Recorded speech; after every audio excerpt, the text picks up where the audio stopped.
नमस्कार मित्रों, astro talkies में आप सभी का स्वागत है। आज हम नवमांश वर्ग के विषय में चर्चा करेंगे, या जिसे नवमांश चार्ट कहते हैं या जिसे D9 चार्ट कहते हैं। तो इस चार्ट से संबंधित विषय पर हम चर्चा करेंगे और यह जो नवमांश के ऊपर जो हमारी चर्चा है वह श्रृंखला के रूप में होगी और इसके हम सभी पहलुओं को बताने का प्रयास करेंगे कि आखिर नवमांश चार्ट क्या है, इसे कैसे देखा जाता है, इसको कैसे बनाया जाता है, या ये किस तरीके से उद्धृत होता है। तो इस सारे विषयों को लेकर के हम इसको श्रृंखला के रूप में रख के आपके साथ शेयर करेंगे। तो देखिए, नवमांश चार्ट आखिर क्या है, यह क्या है, इसे कैसे देखना चाहिए। तो जैसे नवमांश शब्द है, यह शब्द क्या कहता है, अगर हम इसे ब्रेक करते हैं तो यह शब्द आता है नव धन अंश, यानी कि नव का अंश, नवा अंश। इसे हम इस तरीके से देखें, यानी कि एक जो जैसे कुंडली का नवा भाव होता है, तो अगर हमें कुंडली के नवे भाव को यानी कि भाग्य के भाव का सूक्ष्म विश्लेषण करना हो तो हमें नवमांश चार्ट को देखना चाहिए।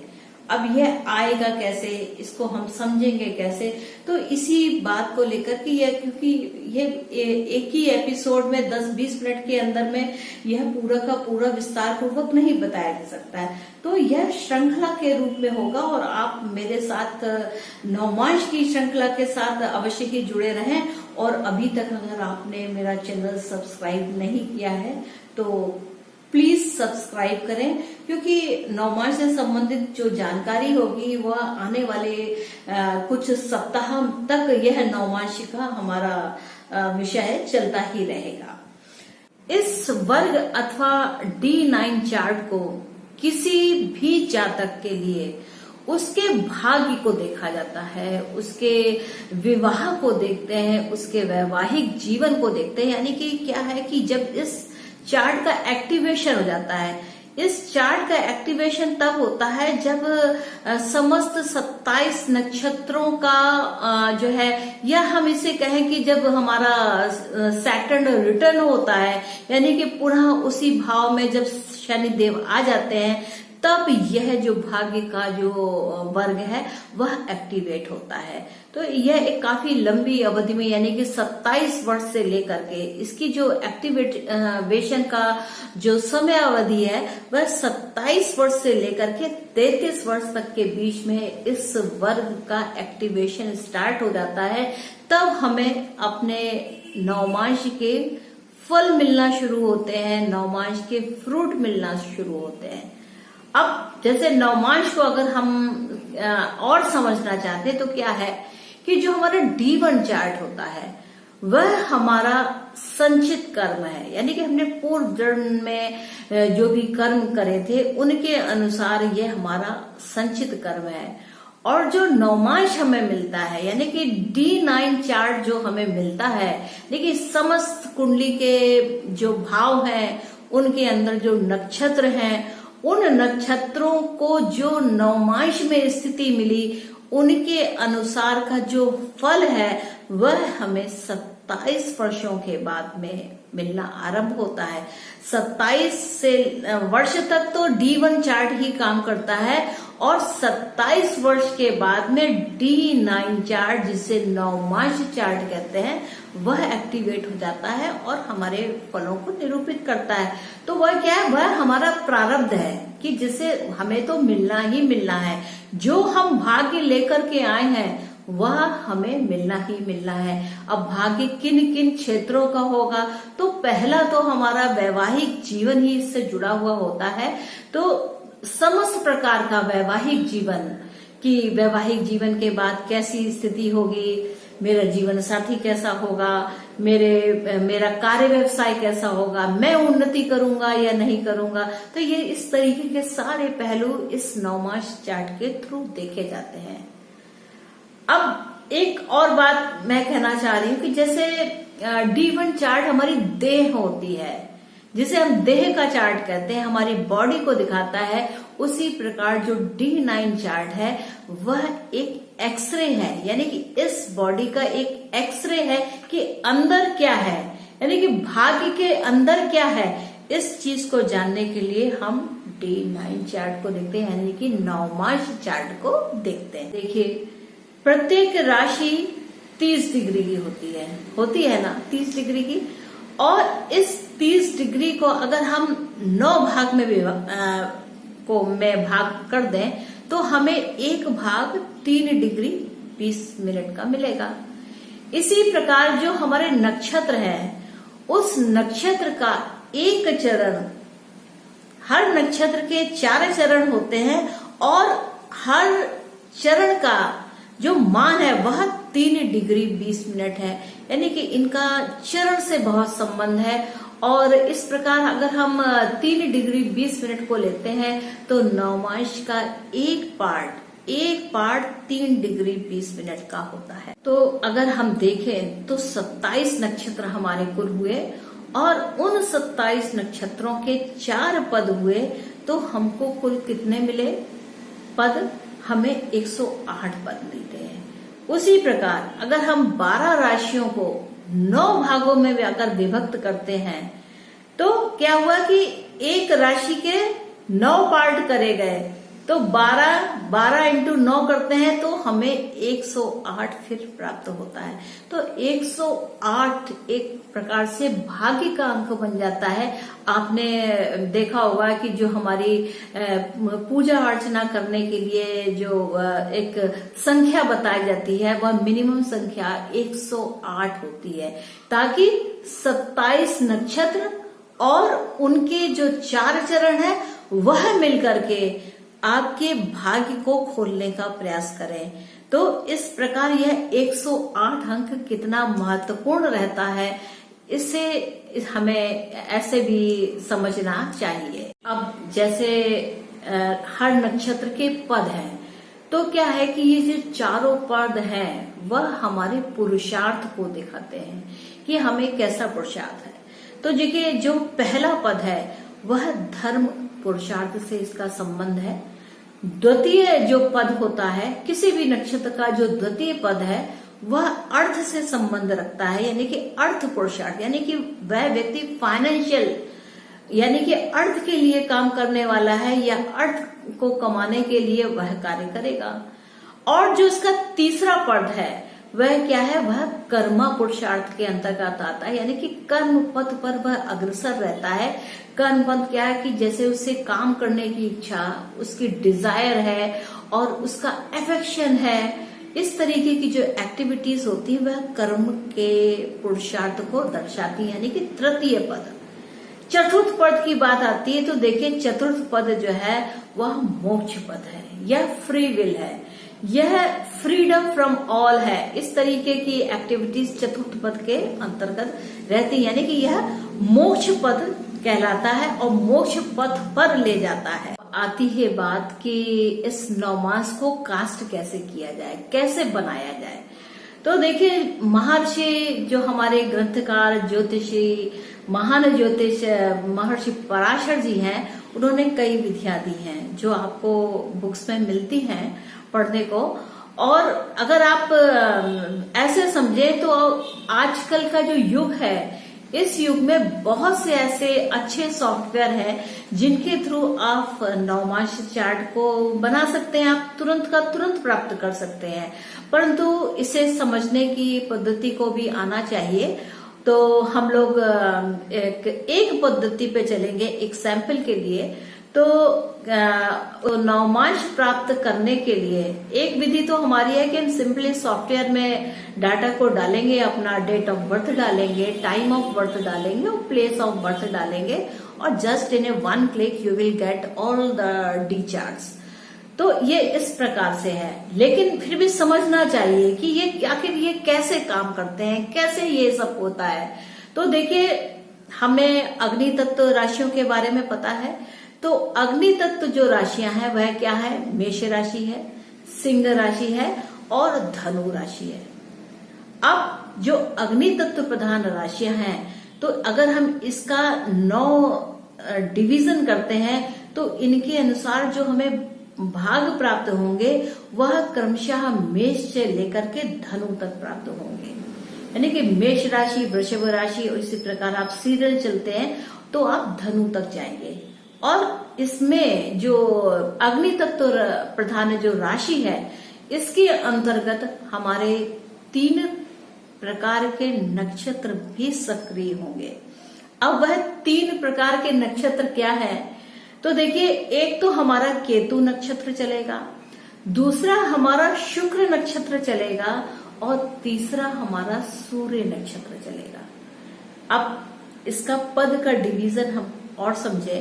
जो केतु नक्षत्र है वह क्या है? अश्वनी नक्षत्र है। तो जब अश्वनी नक्षत्र है तो उसके 4 पद भी होंगे। तो मेष, वृषभ, मिथुन और कर्क। इसी प्रकार मघा नक्षत्र को लेंगे तो उसके भी 4 पद हैं। तो वो 4 किस वर्ग में के अनुसार आएंगे? मेष, वृषभ, मिथुन और कर्क। फिर हमारे धनु राशि के अंतर्गत आने वाला मूल नक्षत्र आता है तो वह भी एक केतु नक्षत्र है और वह आया मेष राशि, वृषभ राशि, मिथुन राशि, कर्क राशि। अब शुक्र नक्षत्र की बात करते हैं तो देखिए, जो शुक्र नक्षत्र है वह क्या है? भरणी आता है, पूर्वा फाल्गुनी आता है और पूर्वाषाढ़ा नक्षत्र आता है। अब यहाँ पे जैसे भरणी नक्षत्र के भी 4 चरण होंगे तो 4 चरण कहाँ से शुरू होंगे? सिंह राशि, कन्या राशि, तुला राशि और वृश्चिक राशि। इसी प्रकार पूर्व फाल्गुनी नक्षत्र के अंतर्गत भी जो 4 चरण है वह सिंह राशि, कन्या राशि, तुला राशि और वृश्चिक राशि।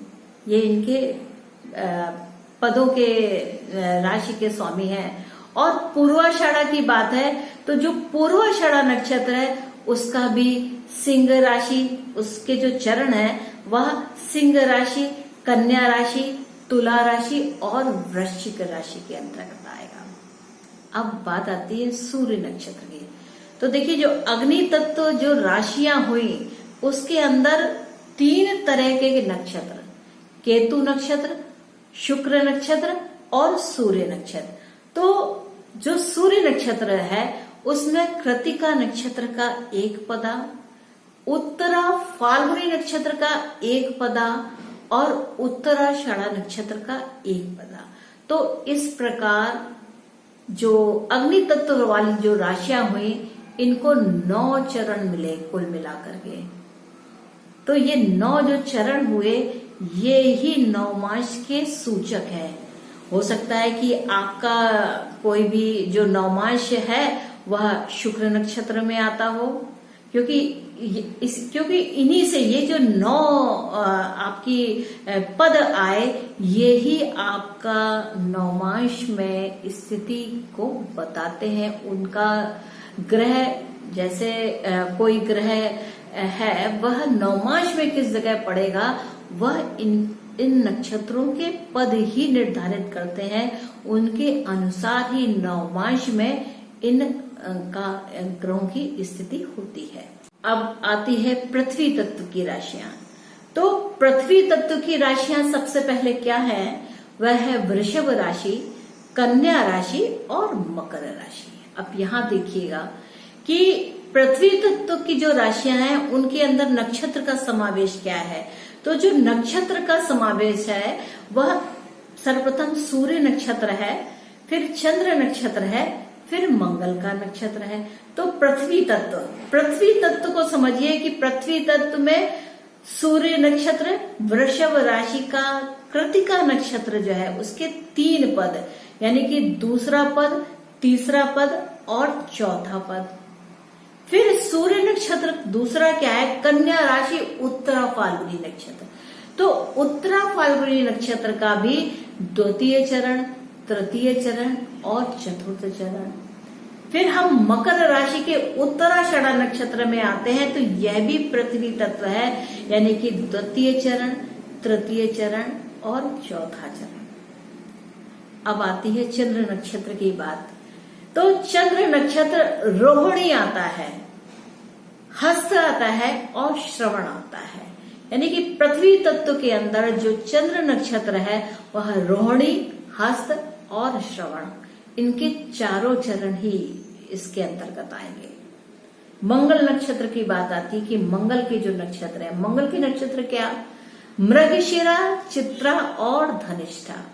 तो मृगशिरा नक्षत्र के पहले चरण और दूसरा चरण, चित्रा नक्षत्र का पहला चरण और दूसरा चरण, और धनिष्ठा का पहला और दूसरा।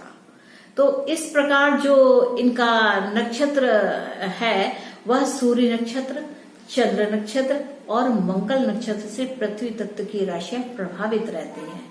अब इनके नवमांश का ऑर्डर हम समझे क्या है कि वृषभ राशि में अगर हम स्टार्ट करते हैं तो हमें मकर, कुंभ और मीन, यानी कि ये जो 3 पद हैं, वृषभ राशि कृतिका नक्षत्र का जो हमें पद है वह क्या देता है, कृतिका नक्षत्र का जो द्वितीय पद है वह हमें मकर देता है, फिर कुंभ देता है और मीन नवमांश देता है। इसी प्रकार हम अगर रोहिणी पे आते हैं तो रोहिणी में हमें मेष, वृषभ, मिथुन और कर्क मिलते हैं। हम मृगशिरा पे जब आते हैं तो सिंह और कन्या नवमांश मिलते हैं। इसी प्रकार उत्तरा फाल्गुनी है तो उत्तरा फाल्गुनी में मकर, कुंभ और मीन, हस्त में मेष, वृषभ, मिथुन और कर्क, और चित्रा में सिंह और कन्या। मकर के उत्तराषाढ़ा नक्षत्र की बात आती है तो मकर के उत्तराषाढ़ा नक्षत्र का जो द्वितीय, तृतीय और चतुर्थ पद है वह मकर, कुंभ और मीन में आता है। श्रवण के साथ मेष, वृषभ, मिथुन और कर्क, और साथ ही धनिष्ठा का सिंह और कन्या नवमांश आता है। तो ये है पृथ्वी तत्व प्रधान जो राशियां हैं, यानी कि वृषभ, कन्या और मकर, इस पर जो नवमांश की स्थितियां होती हैं वह इस प्रकार से होती हैं। अब वायु तत्व की बात आती है। वायु तत्व की क्या राशियां हैं? वायु तत्व की राशियां हैं क्या, मिथुन राशि, आपकी तुला राशि और कुंभ राशि। ये 3 राशियां वायु तत्व की होती हैं और इसके साथ जो नक्षत्र एसोसिएटेड है, यानी कि वायु तत्व में जो प्रधानता है नवमांश में, वह क्या है कि हमें मंगल का नक्षत्र मिलेगा, हमें राहु का नक्षत्र मिलेगा और गुरु का नक्षत्र मिलेगा। यानी कि वायु तत्व में जब मंगल यानी कि अग्नि, अब यहां पर समझिएगा, और वायु तत्व में राहु, वायु तत्व में गुरु। अब यहां समझिए एनर्जी का तरीका कैसे बदलता है। अभी हमने मंगल पृथ्वी तत्व में देखा, अब हम मंगल के नक्षत्र को वायु तत्व में देखेंगे। तो वायु तत्व में मृगशिरा नक्षत्र का तीसरा और चौथा चरण, यानी कि कुल 2 चरण। तो मृगशिरा नक्षत्र के 2 चरण आते हैं पृथ्वी तत्व में, और लास्ट के जो 2 चरण हैं वह वायु तत्व में आते हैं। तो इस प्रकार मिथुन राशि में हमें मृगशिरा के 3 और तीसरा और चौथा, राहु नक्षत्र में आद्रा के 4 चरण, गुरु नक्षत्र में हमें पुनर्वसु का पहला, दूसरा और तीसरा चरण। तो इसी प्रकार तुला राशि को अगर हम देखते हैं तो तुला राशि में जो मंगल का नक्षत्र है वह चित्रा होता है, तीसरा और चौथा चरण। राहु नक्षत्र जो तुला राशि में आता है वह स्वाति है, जिसके 4 चरण होते हैं। और गुरु जो नक्षत्र है, यानी कि तुला राशि में जो गुरु का नक्षत्र है वह विशाखा है, 1, 2 और 3 चरण आते हैं।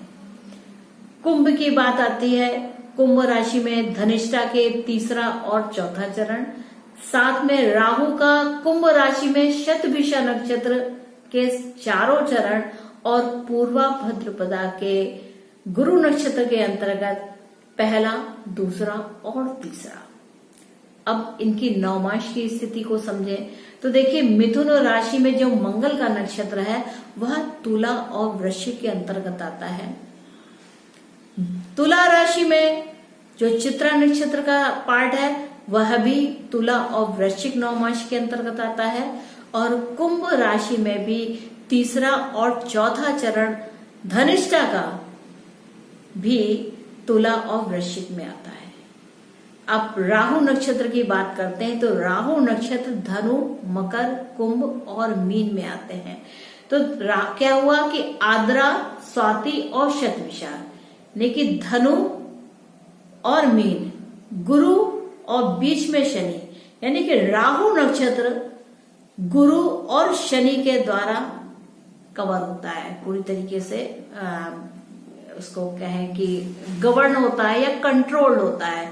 अगर ये गुरु और शनि नहीं होते तो ये राहु बहुत ही बड़ी डिजास्टर बना सकते हैं। जैसे कि अभी राहु, आद्रा के राहु ने बहुत उधम मचाई। कब से? जब से वो चौथे चरण में आए थे तब से उन्होंने ये अपनी लीला आरंभ करी थी। ये प्रैक्टिकल उदाहरण है आपके सामने। ये कोई कहीं से पढ़ी हुई बात नहीं है। आप सामने देखिए कि आद्रा के राहु ने किया क्या, अभी तक भी परेशान किया हुआ है, 6 महीने से ऊपर हो गया है। तो ये अब क्या है कि राहु इसके बाद मृगशिरा में जाएंगे। तो मृगशिरा में जो राहु की एनर्जी है वो थोड़ी सौम्य हो जाएगी। गुरु नक्षत्र की बात आती है तो देखिए पुनर्वसु नक्षत्र गुरु के द्वारा है। तो इसमें मेष, वृषभ और मिथुन राशि के अंतर्गत इनके 9 मास आते हैं।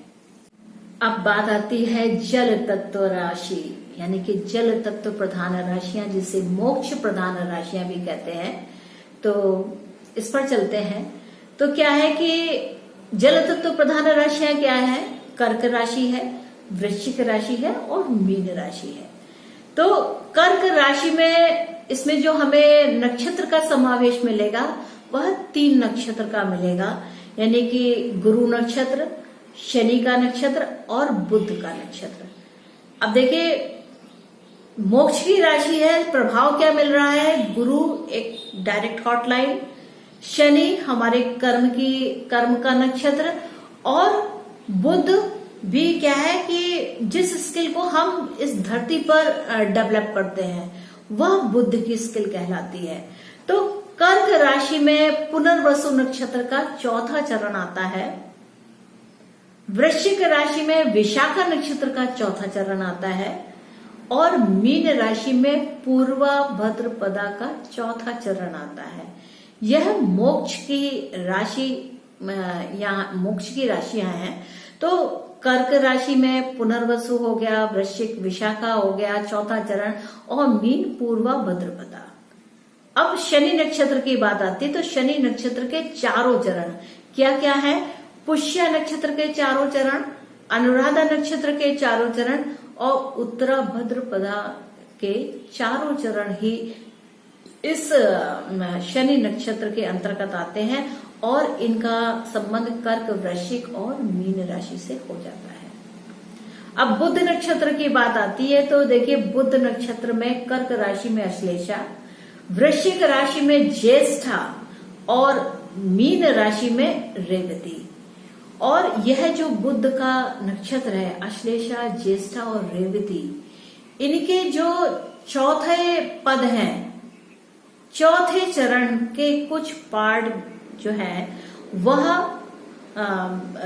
गंड मूल स्थिति को भी बताते हैं कि यहाँ पर व्यक्ति को, अब जैसे जल तत्व है और जैसे हम कहें कि अगर कोई लकड़ी पानी में भीगी हुई है, जल तत्व में विलीन है और उसे जब हम जलाने का प्रयास करते हैं, यानी कि उस लकड़ी को हम जलाना चाहते हैं तो वह जलती नहीं है, वो बहुत टाइम लेती है। उसके अंदर कितनी, आप एक प्रैक्टिकली करके देखिए कि आप लकड़ी को पानी में भिगोइए और भिगोने के बाद उसको आप जलाने का प्रयास करें तो देखिए बहुत टाइम लेगी, वो जल्दी जलेगी ही नहीं। और उस लकड़ी के अंदर जो एक कष्ट की अनुभूति होगी वह भी बहुत हृदय द्रवित कर देने वाली स्थितियां होती हैं कि जल तत्व में जो विलीन व्यक्ति है वह अग्नि कैसे जलाए। तो जब इस संधि काल में, यानी कि अश्लेषा का चौथे चरण का कुछ पार्ट, ज्येष्ठा का कुछ पार्ट और रेवती का, तो यहाँ भी एक गण मूल की स्थिति आती है और यहाँ पर काफी स्थिति काफी कठिन होती है। वैसे मैं गंडांत पर एक अलग से एक एपिसोड बनाऊंगी जिसको आप लोगों के सामने रखूंगी, और निश्चित तौर से आपको वह एपिसोड भी अच्छा लगेगा, क्योंकि ये जो 3 नक्षत्र है, साथ ही यहीं पर संधि होती है केतु नक्षत्र की भी। तो क्या है कि अश्लेषा के साथ मघा, ज्येष्ठा के साथ मूल और रेवती के साथ अश्वनी नक्षत्र, जब ये गंडांत स्थिति होती है, बड़ी ही कष्टदायक होती है। जहां वह अग्नि तत्व है, यह जो है जल तत्व है। तो कैसे भीगी हुई चीज या जल में मग्न चीज कैसे अग्नि प्रज्वलित कर सकती है, तो उस अग्नि को प्रज्वलित करने में काफी देर लगती है, उसको काफी ऊष्मा और उष्णता से होकर के गुजरना पड़ता है जब वह फायर पूरी तरीके से जलने वाली बनती है। तो इस प्रकार यह नवमांश के नक्षत्रों की स्थिति है।